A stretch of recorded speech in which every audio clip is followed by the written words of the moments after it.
Well, Stacy Hurst is the Secretary of the Arkansas Department of Parks, Heritage, and Tourism. She has been one of the lead promoters of a new program, a grant program from the state of Arkansas that is going to open up this next week. $50 million in potential COVID-19 pandemic relief for businesses in the hospitality and services sector. We sat down for a conversation. Well, Stacy Hurst, first of all, thank you so much for sitting down with us. And you're going to be a really busy person over the next couple of weeks. Yes. Let's talk about this $50 million for basically the hospitality and service sector. Before we get into some of the details of it, tell me how you have sensed these industries have been impacted during COVID-19. Thanks for having us on, first of all, Roby, to talk about this, because it is a really big opportunity, I think, for the hospitality and service sectors. And so we've seen that hospitality in general is one of the hardest hit sectors of the COVID economy. And we have heard from, particularly from hotel owners, about the devastation it has caused to their businesses. Restaurants, similar story. Some are doing fine, but many are still struggling. And so as we began talking to the governor about relief options and then the legislature, we settled on this approach, which is a business interruption grant. And we're hoping that we can get some money to those that need it most to help them stay afloat a little longer in this COVID economy. So how did business have to be interrupted for them to qualify for this? Is this lost revenue and sales? Is this pivoting to position their businesses for opportunities that might be out there, but they don't have the capital to invest in that?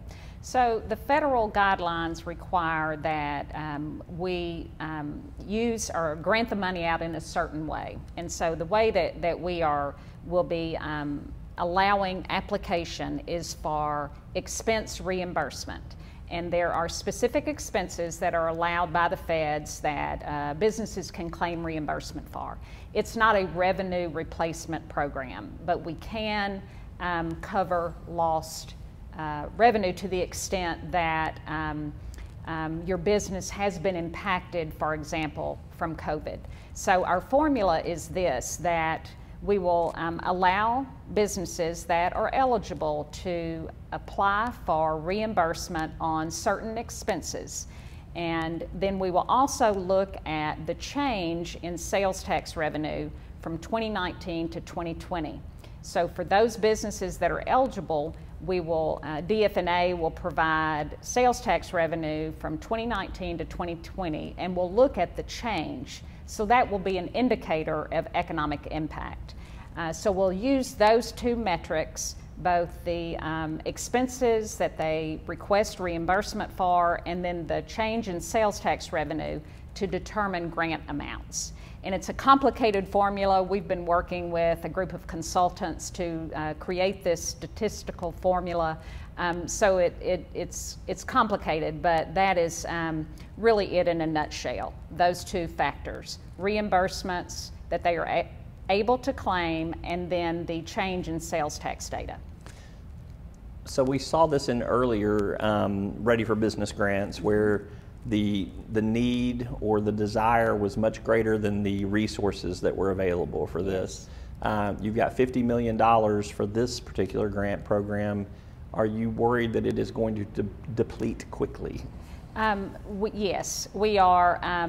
We have basically a $48 million amount, and that is a zero-sum amount. And so we anticipate that the amount of application that we will receive will exceed that amount. So we will be making grant amounts on a prorated basis. And again, that formula will determine the recommended amount of the grant, and that'll be based on the amount requested and the change in sales tax data. I would direct people to look at arkansasready.com.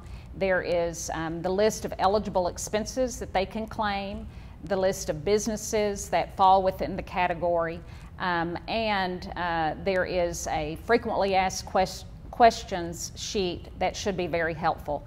And let me point out that when we first started talking about this, we were largely talking to hotels and people within the hospitality industry, but the feedback that we got from the legislature that they wanted us to open it up a little bit, and so we included businesses that were mandated closed or had substantial restrictions placed on their operation during COVID. So for example, salons and health clubs, both of those entities were mandated closed by government restriction and government order. And so those businesses will qualify for this grant. We've also got, for example, when the governor found it necessary to restrict out-of-state travel, that impacted the hotel industry. And so that's another example of the restrictions or mandates that were placed by the government that will allow an entity to apply for this grant. And all of that can be found again at arkansasready.com. All right, grant applications open November 16th. Yes. So, and they run for how long before the window closes? So opening November 16th, and then it will close on November 25th. So this is not a first come, first served grant. We want everyone who is eligible to apply. You can apply on Monday the 16th or the 25th, which is a Wednesday, and it doesn't matter. That will not determine the amount of grant that you receive. So that'll be basically a 10-day window that the grant will be open.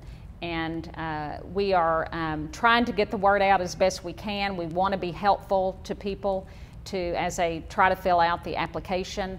There is information on a phone number that people can call if they have questions. That is on arkansasready.com. And we'll also have a Facebook Live and a webinar type program that will be on our Facebook page, on the Arkansas Ready Facebook page. So we're trying to educate people about this opportunity and really get the word out. Any chance that when you do see the demand for this, that you might have to go back to the legislature and say, we need more?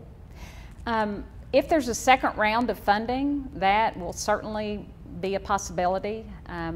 This grant, we'll be getting it out at the very end of December, and so our period of time that we have to disperse the money will have closed on December 31st. So I don't think, now I'm not going to say absolutely not, but I don't think there'll be an opportunity with this first round of funding, but should Congress decide a second round is coming our way, that could be a possibility.